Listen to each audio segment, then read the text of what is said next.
The NFL Rookie Premier. Why are my spidey senses tingling?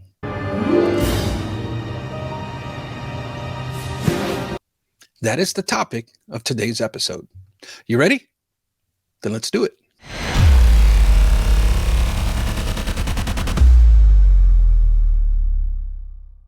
I want to talk a little bit about the NFL Rookie Premier. This is somewhat concerning to me. What is the NFL Rookie Premier? It's the first major business and marketing event featuring the players that were just selected to the NFL. It's an annual event that's hosted by the NFL and the Players Association, and the purpose of it is to showcase that year's rookie players. 45 players were selected for this year's event, and it included live action photos and studio photos and autographs, lots and lots of autographs.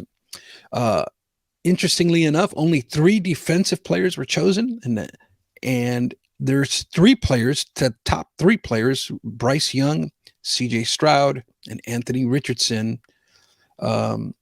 There's some funny stuff going on there as far as, are they going to sign exclusively with Fanatics, or are they going to sign exclusively with Panini?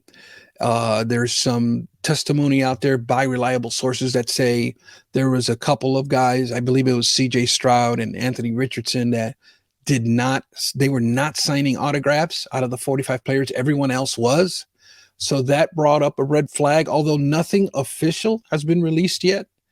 But that, is kind of the things that start to get the old, gears going in the head, because I'm big on this type of thing, right? I'm big on proper licensing. I'm big on the Players Association, the contracts and the agreements that are made, because all of that dictates or affects, I should say, rookie cards.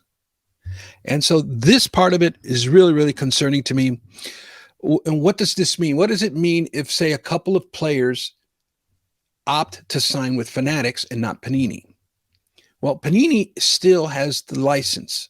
And what that means is they will not be able to include autographs, RPAs, and that kind of thing into their product because they signed exclusively with Fanatics. Now, legally, Panini will still be able to create base rookie cards of these guys in uniforms, fully licensed, fully legal cards.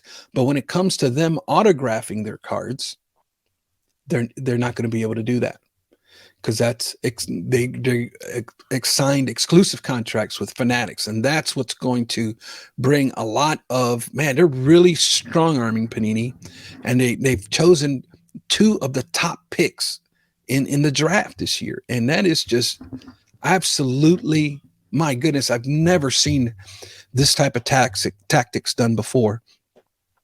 But I'm of the opinion, and I don't know, this is the problem that I have with the Players Association, and it happens to a lot of union organizations.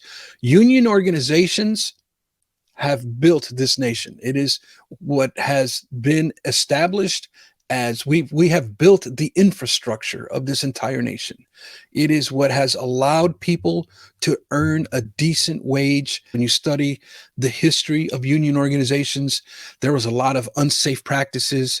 There was a lot of corruption going on, and low wages, slave type atmosphere. But the union organization came in and brought strength to the workers. And that's how, when you have a healthy union organization, that's what happens. But, sometimes union organizations, they get it wrong. Sometimes union organizations are in bed with the company. Sometimes union organizations is all about money. Sometimes with union organizations, they become corrupt. Now, I don't want to accuse any of the PAs of doing that, because I don't have no evidence of that. What I'm talking about is historically, when you look and you study union organizations, this is the type of history that we come from.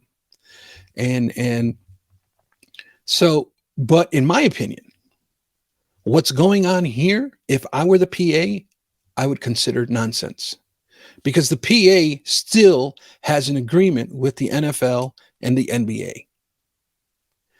And they're, to me, legally bound by that agreement until the year 2024 or 2025, whatever the end date is. And so if I was Panini, I would be going to the PA saying, hey, we have a contract and you got to have my back here.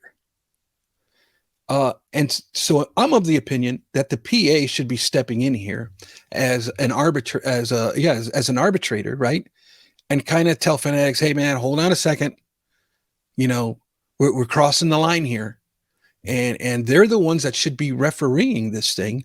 Instead, what I'm seeing and hearing, and I don't know this to be a fact, but what I'm speculating and assuming is that the PA has dug a hole in the sand and they've stuck their head in it, and they're basically going la la la la la la la, see no evil, hear no evil, speak no evil type of thing. And so I don't know.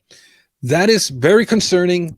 I don't like this portion of what Fanatics is doing. If that is indeed the case, just because these two guys didn't sign doesn't mean that this is actually what's going on. There could be a lot of legal minutia on the table that everybody's just trying to get straight. So as far as I'm concerned, all of that is speculation at the moment.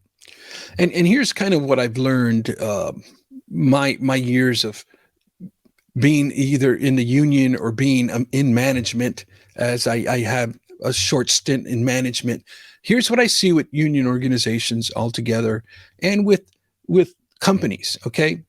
The agreement should be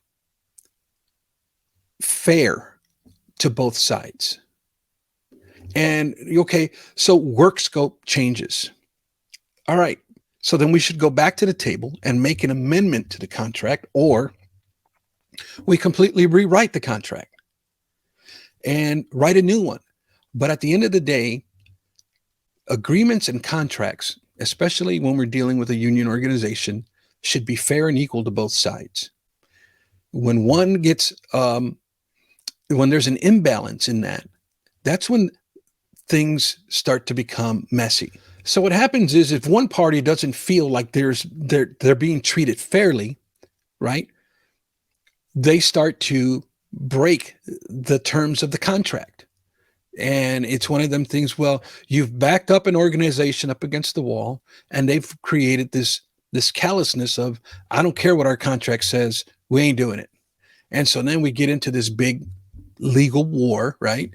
And it just is unhealthy for both sides, because now production starts to dip and everything else that goes on, all the politics that goes with that. So keeping everybody on a fair and equal status quo is key.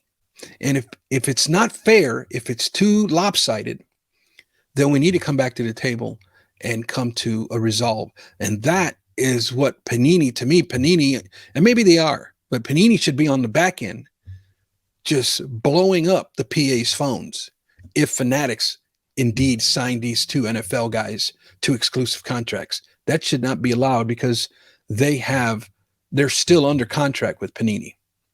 So that's just my opinion on it.